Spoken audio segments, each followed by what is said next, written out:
오늘은 마태복음 11장 16절부터 24절까지의 말씀을 함께 나누어 보도록 하겠습니다. 마태복음 11장 16절부터 24절까지의 말씀입니다. 제가 봉독해 드리겠습니다. 이 세대를 무엇으로 비유할까? 비유하건대 아이들이 장터에 앉아 제 동물을 불러 이르되 우리가 너희를 향하여 피리를 불어도 너희가 춤추지 않고 우리가 슬피 울어도 너희가 가슴을 치지 아니하였다 함과 같도다. 요한이 와서 먹지도 않고 마시지도 아니하매 그들이 말하기를 귀신이 들렸다 하더니 인자는 와서 먹고 마시매 말하기를 보라 먹기를 탐하고 포도주를 즐기는 사람이요 세리와 죄인의 친구로다 하니 지혜는 그 행한 일로 인하여 옳다함을 얻느니라. 예수께서 권능을 가장 많이 행하신 고을들이 회개하지 아니하므로 그때에 책망하시되 화 있을진저 고라시나 화 있을진저 벳세다야 너희에게 행한 모든 권능을 두로와 시돈에서 행하였더라면 그들이 벌써 베옷을 입고 제에 앉아 회개하였으리라. 내가 너희에게 이르노니 심판날에 두로와 시돈이 너희보다 견디기 쉬우리라. 가버나움아 네가 하늘에까지 높아지겠느냐 음부에까지 낮아지리라. 네게 행하는 모든 권능을 소돔에서 행하였더라면 그 성이 오늘까지 있었으리라. 내가 너희에게 이르노니 심판날에 소돔 땅이 너보다 견디기 쉬우리라 하시니라. 아멘. 예수님이 행하시는 소경의 눈을 뜨게 하고 귀머거리로 듣게 하고 벙어리에 입을 열어 말하게 하시고 안전병이를 고치시고 죽은 자를 살리시는 등에 대한 소식을 들은 세례 요한은 예수님의 메시아 되심에 대한 의구심을 갖게 되었습니다. 그런 세례 요한에게 예수님은 예수님이 하시는 일의 겉모습만 보지 말고 그 일들 이면에 감추어진 진짜 뜻을 발견하라고 하셨습니다. 그리고는 세례 요한이 그러한 의구심을 품을 수밖에 없었던 이유에 대해 알려주셨는데 그것은 세례 요한 역시 구약시대에 속한 사람이기에 구약시대의 사람들이 가졌던 그 한계를 완전히 벗어날 수 없었다는 것이었습니다. 즉 세례 요한이 그리스도의 길을 예비하는 자로서의 사명을 잘 감당하고 또 구약의 다른 선지자들과는 달리 메시아를 직접 보고 그를 소개하는 특별한 선지자였지만 그리스도께서 십자가에서 죽으시고 부활하심으로 이루신 구원의 역사를 직접 목격하지는 못하는 구약시대에 속한 인물이었다는 것입니다. 그래서 세례 요한은 구약의 그 어떤 선지자들보다 특별하고 큰 인물이었지만 예수님께서 이루신 구원의 역사를 직접 목격하고 그 구원이 이루어진 시대 속에서 그 구원을 경험하고 살아가는 지극히 작은 자보다는 크지 못하다고 하셨습니다.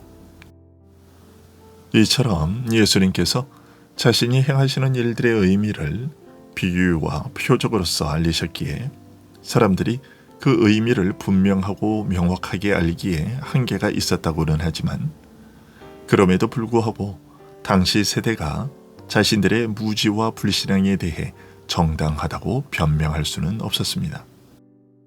왜냐하면 예수님의 오심과 더불어 이미 힘있게 전진하기 시작한 천국의 역사 자체는 비록 아직 그 절정에 이르지는 않았으나 당시 세대의 모든 사람들로 하여금 자신의 무지와 불신앙을 변명하지 못하게 할 만큼 명백한 것이기도 했기 때문입니다. 예수님은 그런 사실을 오늘 본문에서 비유를 통해 알려주고 계십니다. 장터에서 결혼식과 장례식 흉내를 내며 노는 아이들의 비유를 들어 지적하신 것입니다. 이 비유를 통해 지적하신 것은 그 당시의 사람들이 세례 요한의 외침에도 반응하지 않고 예수님의 가르침과 이적에도 예수님을 받아들이지 않았던 불신앙적인 태도였습니다. 당시 이스라엘 사람들은 세례 요한이 그 시대의 심각한 영적 상황을 지적하고 장차 그리스도께서 오셔서 성령으로 이스라엘을 새롭게 하실 은혜에 대해 미리 증거하고 물로 세례를 베풀며 회개할 것을 외쳤는데, 그런 세례 요한을 가리켜서 귀신이 들렸다고 하며 세례 요한이 외치는 말씀에 귀를 기울이지 않았습니다. 왜 먹지도 말고 마시지도 말고 금식으로 몸과 마음을 괴롭게 하라는 것이냐? 혹시 귀신 들려서 저런 엉뚱한 소리를 하는 것이 아니냐라고 했습니다. 그러다가 세례 요한이 헤롯에 의해 옥에 갇히며 그의 시대를 마감하게 되면서부터 예수님께서 하나님의 용서의 은혜를 베푸시는 은혜의 시대를 열어 죄에서 억압받던 자들을 자유케 하시자, 이번에는 예수님에 대해 먹기를 탐하고 포도주를 즐기는 사람이요 세리와 죄인들과 한 통속으로 그저 쾌락을 탐하는 자라고 비방하기 시작했습니다.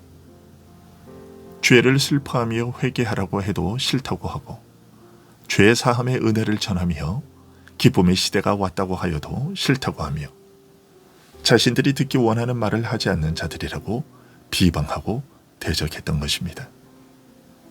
세례 요한도 예수님도 자신들이 들을 만한 내용은 하나도 전하지 않는 자들이라고 비방했다는 것입니다. 이처럼 이도 저도 다 싫다고 말한 당시 이스라엘 사람들의 태도는 결국 그들이 어느 하나도 제대로 이해하지 못했다는 뜻입니다. 금식을 통해 베풀고자 하는 은혜도 알지 못하고 죄 사함의 은혜도 모르는 세대였으며, 자신의 죄를 슬퍼하며 회개하는 은혜도 모르며 죄인을 긍휼히 여겨 용서하시는 하나님의 사랑도 모르는 세대였던 것입니다. 사실 금식의 시대나 혼인잔치의 시대나 근본적으로 다른 것은 아닙니다. 금식의 시대는 혼인잔치의 시대를 소망하고 기다리는 시대이며, 혼인잔치의 시대는 소망하고 기다리던 일이 이루어진 시대였을 뿐입니다. 영적 혼인잔치의 기쁨은 금식하며 기다리고 소망하던 은혜가 이루어진 것으로 인한 기쁨이었던 것입니다. 선지자와 율법의 옛 시대가 그 실현을 기다리며 구하던 은혜가 이제 이루어지고 성취되었을 뿐인 것입니다. 당시 세대가 세례 요한의 가르침이나 예수님의 가르침 둘 다 싫어하고 배척했다는 것은 결국 하나님께서 이스라엘을 택하여 세우신 이후 지금까지 그들의 역사를 통해 나타내시고 이루고자 하신 뜻과 교훈을 전혀 깨닫지 못하고 있었다는 것을 증명하는 것이었습니다. 예수님은 그런 이스라엘의 행동이 과연 지혜로운 것이었는가 하는 판단은 장차 그들에게 닥치게 될 일로 말미암아 드러나게 될 것이라고 하셨습니다. 그러면 그들에게 닥칠 일들은 어떤 것이었을까요? 예수님은 그들이 매우 비참하고 불행한 결과를 맞이하게 될 것이라고 하셨습니다. 예수께서 권능을 가장 많이 행하신 고을들이 회개하지 아니함으로 그때에 책망하시되, 화 있을진저 고라시라, 화 있을진저 벳세다야, 너희에게 행한 모든 권능을 두로와 시돈에서 행하였더라면 그들이 벌써 베옷을 입고 제에 앉아 회개하였으리라.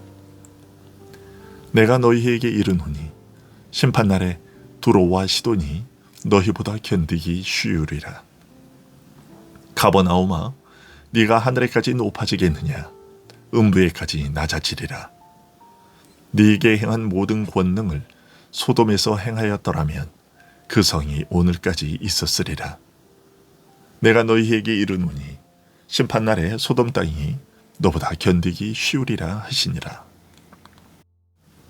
예수님께서 갈릴리 각 촌과 마을을 일일이 찾아다니시면서 또한 제자들을 보내시기까지 하며 천국 복음을 전파하시고 그 나라의 능력을 나타내 보이셨지만, 그 중에서도 그 권능들을 가장 많이 베푸셨던 고을들이 오히려 더 회개치 않는 것을 지적하시고, 그에 대한 결과로 그들에게 소돔에 임했던 것보다 더 비참하고 고통스러운 형벌이 임할 것이라고 알려주신 것입니다. 그리고 그러한 결과를 맞이하게 될 것이라는 말씀은 결국 세례 요한의 외침도 예수님이 전하시는 천국 복음도 거부한 이스라엘의 판단이 무지한 데서 비롯된 것이며 불신앙이었음을 지적하신 것입니다. 만일 그 고을들이 베푸셨던 권능을 이방 땅인 두로와 시돈에 베풀었더라면 그 이방 백성들은 벌써 참으로 회개했을 것이라는 말로 예수님을 받아들이지 않은 이스라엘 백성들의 깊고 깊은 완고함과 무지와 불신앙을 지적하셨습니다. 그리고 이런 그들의 무지와 불신앙은 그들이 스스로 하늘에까지 높아지려는 영적 교만이라고 지적하시고 그에 대한 책임을 하나님께서 물으실 것이며 그때에 그들은 음부 지옥에 떨어질 것이며 그날에는 소돔 땅이 오히려 그들보다 더 견디기 쉽다고 말할 정도로 큰 고통이 그리스도를 거부한 이스라엘에게 임할 것이라고 하셨습니다. 많은 사람들이 말하기를 예수님이 이스라엘 땅에 베푸셨던 기적들을 지금 우리 앞에 베푸신다면 자신이 예수님을 믿을 수 있을 것이며 또한 자신뿐만 아니라 구름같이 허다한 사람들이 교회로 몰려들 것이라고 말합니다. 하지만 그런 말을 하며 예수님을 그리스도로 영접하지 않는 오늘 이 시대의 사람들의 모습은 세례 요한이 속했던 구약의 사람들이나 예수님 당시의 이스라엘 백성들과 하나도 다르지 않습니다. 시대가 어떤 시대인가는 신앙을 갖는 데 있어서 아무런 상관이 없습니다. 지금 이 시대는 분명 세례 요한도 깨닫지 못했던 사실들이 더욱 분명하고 확실하게 알려진 복된 시대이지만 그 복됨과 축복을 개개인이 실제로 경험하고 누리는 것은 어떤 시대인가와는 다른 것입니다. 오히려 비유로 알려지던 것이 이제는 그 의미들이 분명하게 밝히 드러났음에도 불구하고 여전히 무지와 불신앙으로 거부하는 이 시대의 사람들의 죄악은 예수님께로부터 그 화가 있을 것이라고 지적받았던 고라신, 벳세다, 가버나움의 사람들의 죄악보다 더 크고 중한 것입니다. 사람이 죄로 인하여 그 영혼이 어두워지고 완악해져서 성령께서 그 마음의 귀를 열어 듣게 하시고 그 마음의 눈을 뜨게 하여 보게 하지 않으시면 아무도 깨닫지 못하는 것이 사실입니다. 그럼에도 불구하고 예수님께서 그 가르침과 표적을 통해 증거해 주신 천국 자체는 모든 입을 막아 변명하게 하지 못할 만큼 명백합니다.